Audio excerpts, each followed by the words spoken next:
Satya Nadella, the CEO of Microsoft, said, "We become first-class objects on the web." And you know something? Reality is moving insidiously there very, very quickly. And the only way to respond to that is to actually articulate a new vision, a new story of what it means to be a human being, what it means to be a new leader. You see, we need a new story on what it means to be a leader. We need a new story about what it means to be a human being, because if we don't pay attention and counteract, our story will be breaking down rapidly. You see, the old paradigm was, I have a position that I earned. I have the experience, and therefore I have the authority to tell you what you should do.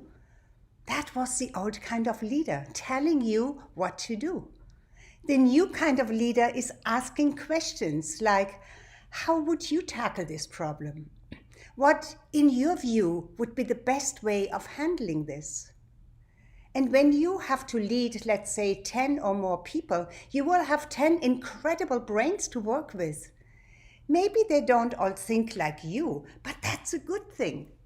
So can we agree that a great leader will tell less and ask more? In the old paradigm of leadership, the leader knew everything and the subjects came to the leader to ask the questions. What should they do? And the leader tells them what they must do. The new paradigm is the leaders asking most of the questions. Yes, intelligent questions that bring out the best in each of the team members. Questions that bring out the unrealized and undiscovered and still hidden genius that resides within each of the team members. That genius will never be discovered and never be released by the leader telling, but it may be released by the leader asking. How to ask the most intelligent questions? Well, that's for another talk. So, the new paradigm of leadership is about the following things. Self-leadership first, self-discipline, self-love. And here are the 3 critical steps: clarity, courage, and commitment. And those are 3 critical steps of 7 that I teach in my programs. I believe that today's greatest leaders know how to lead themselves first. Being a leader in your own life starts with something as simple as your diet. Your health is a very important part of your ability to function at your highest capacity. But do you have clarity about what health means to you? In order to find this out, you have to ask yourself some questions like, what do I have to eat for my body to function at its highest capacity? What is the exercise or what is the physical activity I must do for peak performance? So you see that leadership starts simply by self-discipline and the ability to achieve optimum health, which doesn't mean the absence of disease. It means energy, fitness, mental and physical and emotional fitness, and surplus energy. That's health at any age, young, middle age, or old. And if we cannot achieve that for ourselves, there is a crack in our ability to be the great leaders for others. Next is, what is the relationship you have with yourself? Do you know who you are? Do you know all of your greatness? Do you also know all of your shadows? You see, most of us are content to know the stuff in the middle. But we do not know our greatness, and we very often deny our shadows also. You see, to be a great leader, you must discover and embrace all of who you are. Your authenticity and self-knowledge are the foundation in this new paradigm of leadership. Does this make sense for you? Yes? Good. Yet, within you, there resides a fatal enemy who will try to kill your dreams and interfere with your greatest abilities that God gave you to share in this lifetime. Unfortunately, willpower and motivation cannot conquer it. Do you know what this hideous enemy is? It is resistance. We face resistance every day, every single day. I would say every hour of the day, even every minute of the day. You see, your higher brain knows how to fulfill your promise, your mission, your vision, your highest performance of your highest possible outcome that can only be achieved by you, and only when you give it your all. And in that premise is embedded the necessity for sacrifice and discipline. Now, these are two words that we try to avoid because our primal instinct is not interested in leadership. It's not interested in excellence. It's not interested in being the best. Its only focus is survival. A mediocre life can be a pleasant life. You live, nothing much happening, and it can become a routine. But there is no leadership in that. Leadership needs total clarity about what you want to achieve. Total clarity is step number one, a critical step. Then ask yourself, what is the outcome? What is it that you want?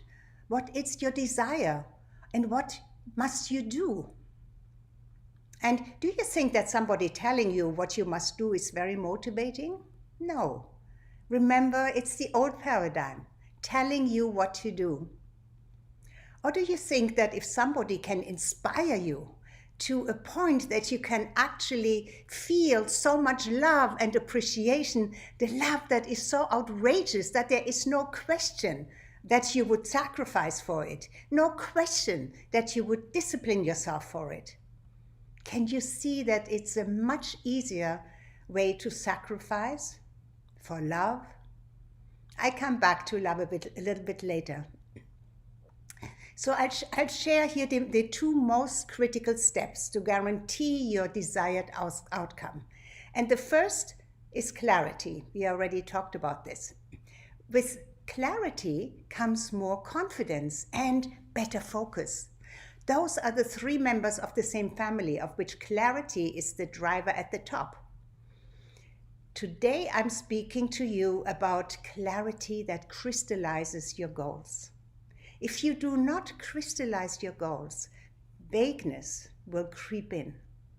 And here are the two most important essentials that would provide more clarity in your goal setting and goal achieving. First of all, why do you want to be a great leader? There are many, or maybe a few, but I want you to find and declare your biggest why, the why that you would almost die for. Yes, it has to be that powerful. Then you have to engage all of your senses.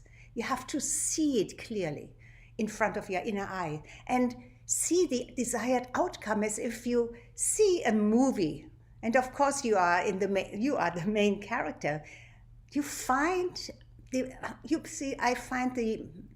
the command at seeing it like a movie even stronger than imagining it in your real life. Why? Because your mind can interfere if you just imagine it in your real life and say, who are you kidding? But if you watch it like a movie, there is really nothing to interfere, right? A movie is not real, but you experience the power of emotions that get triggered just as if it was real. Yes or yes? Have you ever watched a very moving movie? You see, that's it. That's the same emotion you want. And then you have to hear what it sounds like. You have to smell how it smells. You have to hear what it sounds like and live the outcome of the goal by hearing, smelling, putting as many senses into it as possible.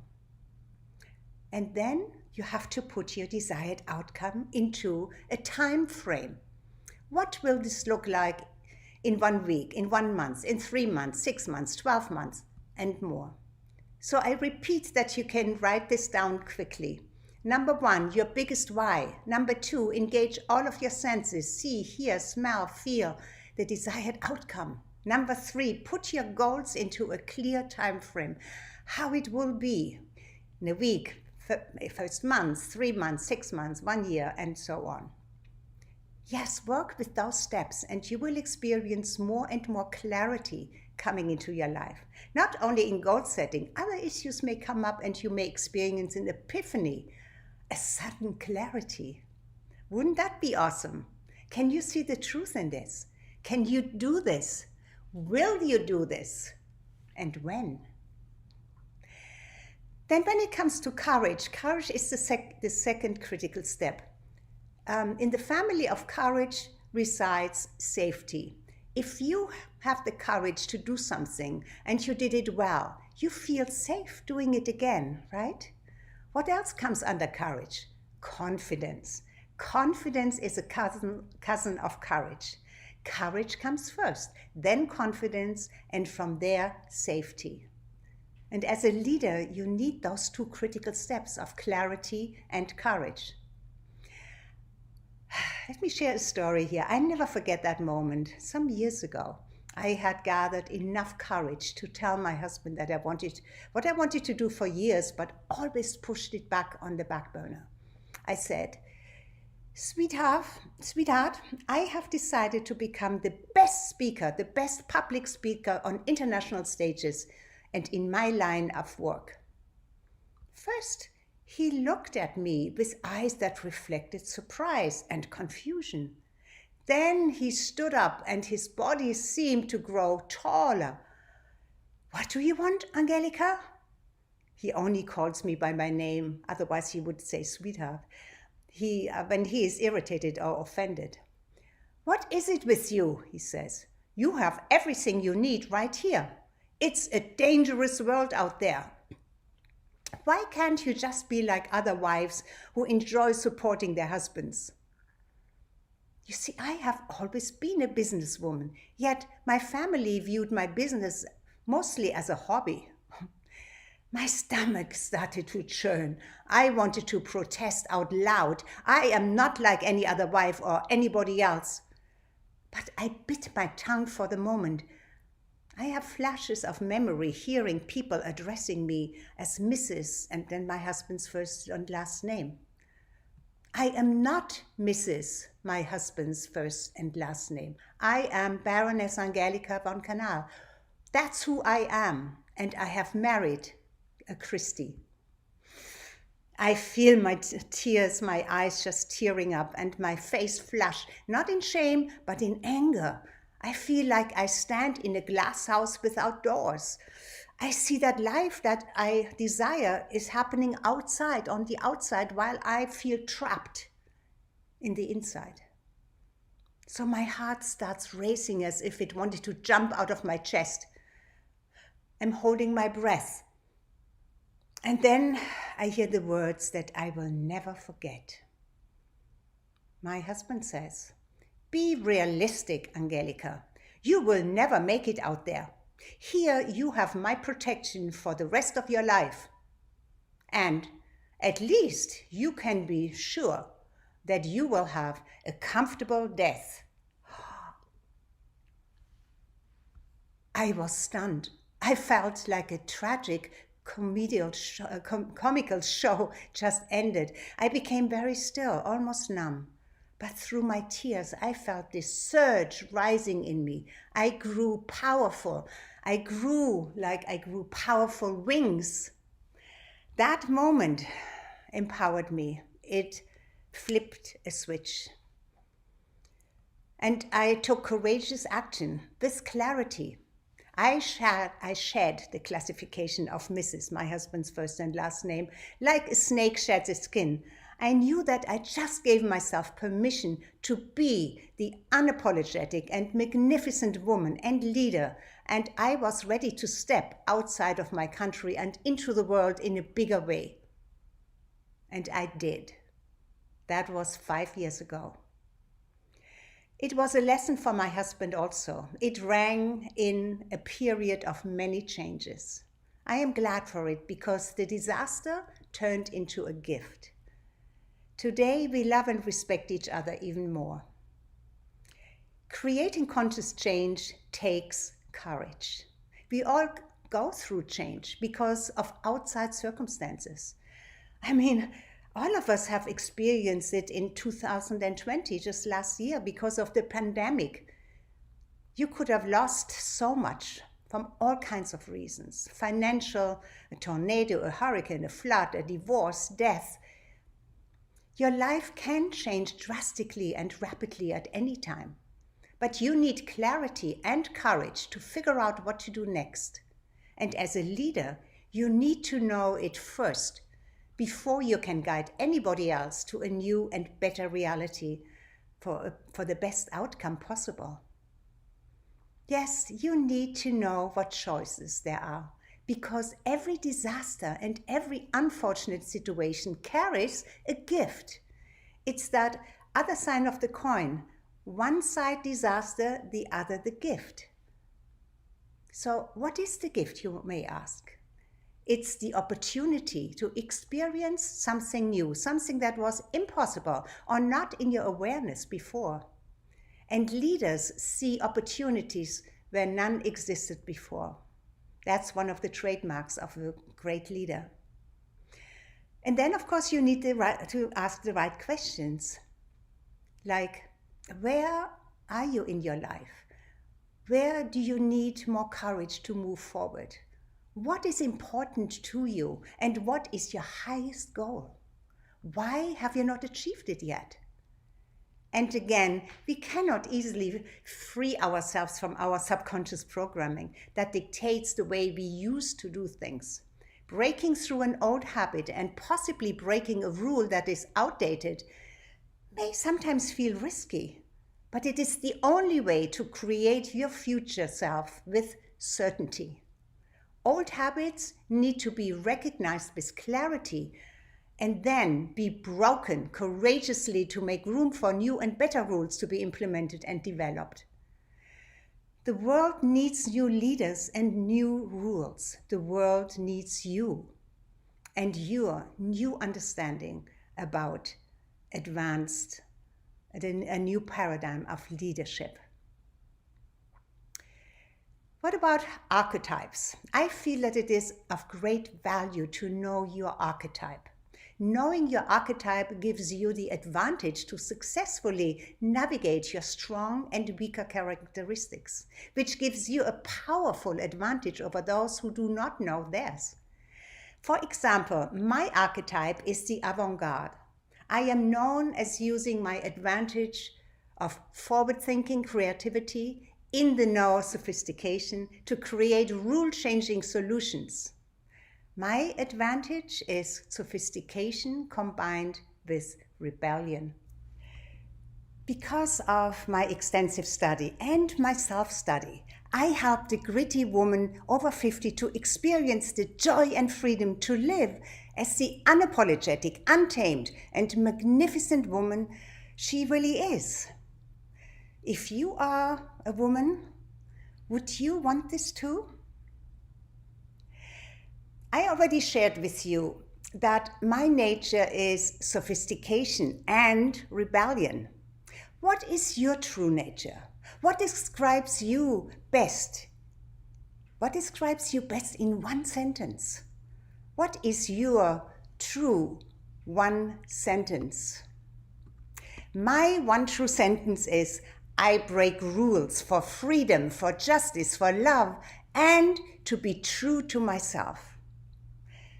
So I would love for you to find out what your one true sentence is. It reveals so much about you. It is so important to first know yourself, but then also to know the unique strengths and advantage points of others, so you can build your team and build your company like a fortress of success. Can you see that knowing this would be important, whether it's for your team or even in your family? Imagine knowing the archetypes of the people that you've spent time with, that you have a vision with, that you have goals with.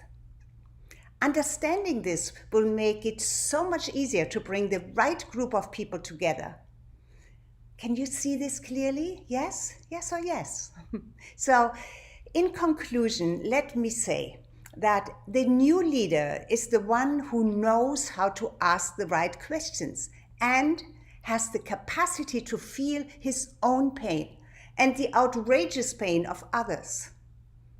And the newness, the absolute newness, I believe, in leadership is that I would call it outrageous love. You may ask me, what does love have to do with leadership? And I say, the new leader has the capacity to embrace outrageous pain with outrageous love. It is the outrageous pain that everybody has in their own lives. It is the pain that the leader is facing in his own life and is also facing with the tribe, the group of people that he leads. So what does outrageous love look like? I believe that outrageous love is heroic love. It is heroic self-love. Self-love is not selfish, but self-recognizing, self-remembering, and self-healing. I have a saying in my proprietary programs that heroic self-love equals freedom. That if you could love yourself more, you would prosper more, you would trust more, you would be a better leader of yourself and therefore also for others. Love is about giving, is about sharing, collaborating, and standing shoulder to shoulder with your team and have each other's back. You find some of the greatest love and the greatest leadership among Navy SEALs. You also find it amongst the top team sports like football. You find the great love and great generosity of giving it their all within that team. And with the top professionals all across the spectrum, whether it's in sport or in business. Top professionals know that to prosper more means to give more, to love more, to share more. I call it outrageous love. I call it heroic self-love. And from this outrageous love coming from you, radiating through your entire being, you become magnetic, which makes you the person that people are attracted to. It makes you the greatest professional leader who attracts the people and opportunities to create your and their outrageous success. It is a law of the universe. And all of this is waiting for you as soon as you accept it. If what I shared with you here resonates with you, you are this new leader in the core of your being. Yet, as much as you feel it inside of you, your next step is to honing that gift and growing into the new paradigm of your leadership with clarity, with courage, and with the commitment to your goal. And I am here to help you with the skills and tools to create your extraordinary future for yourself and for the benefit of everybody you come in contact with. So let's do this together. Get in touch with me and up-level your leadership skills with yourself and those who look at you as their inspired leader. Your time is now. And now is what you need to take action with. The action steps are clear. Clarity, courage, commitment. Yes? I congratulate you. Thank you for being the new leader. All of my love to you.